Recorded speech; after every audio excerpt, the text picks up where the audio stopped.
ग्रंथालय संघाची वार्षिक अधिवेशनाची बैठक तोंदे येथे अधिवेशन घेण्याची सर्वानुमते निर्णय. शिरपूर तालुक्यातील अमोदा कै कमलसिंग धर्मा देशमुख सार्वजनिक वाचनालयाच्या कार्यालयात जिल्हा ग्रंथालय संघाच्या वार्षिक अधिवेशनाचा संयोजनाबाबत नुकतीच बैठक झाली. याबाबतची बैठकीच्या अध्यक्षस्थानी जिल्हा ग्रंथालय संघाचे अध्यक्ष अविनाश बदाने होते. यावेळी नाशिक विभागीय ग्रंथालय संघाचे संचालक तथा आदर्श ग्रंथमित्र पुरस्कार प्राप्त डॉक्टर राहुल महिरे, जिल्हा ग्रंथालय संघाचे माजी अध्यक्ष तथा ग्रंथमित्र R.O. पाटील, प्रमुख कार्यवाह व ग्रंथवर्ग प्राचार्य रोहिदास हाके, माजी कोषाध्यक्ष भरत रोकडे, माजी जिल्हा परिषद सदस्य ओंकार जाधव, संचालक तथा पोलीस पाटील राज किरण राजपूत, तालुका अध्यक्ष श्रवण पाटील, जयराज राजपूत,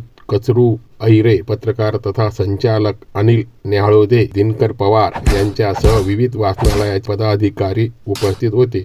बैठकीत जिल्हा ग्रंथालय संघाचे सन 2025-26 वार्षिक अधिवेशन शिरपूर तालुक्यातील दोंदे येथे कै आबासाहेब सो. द.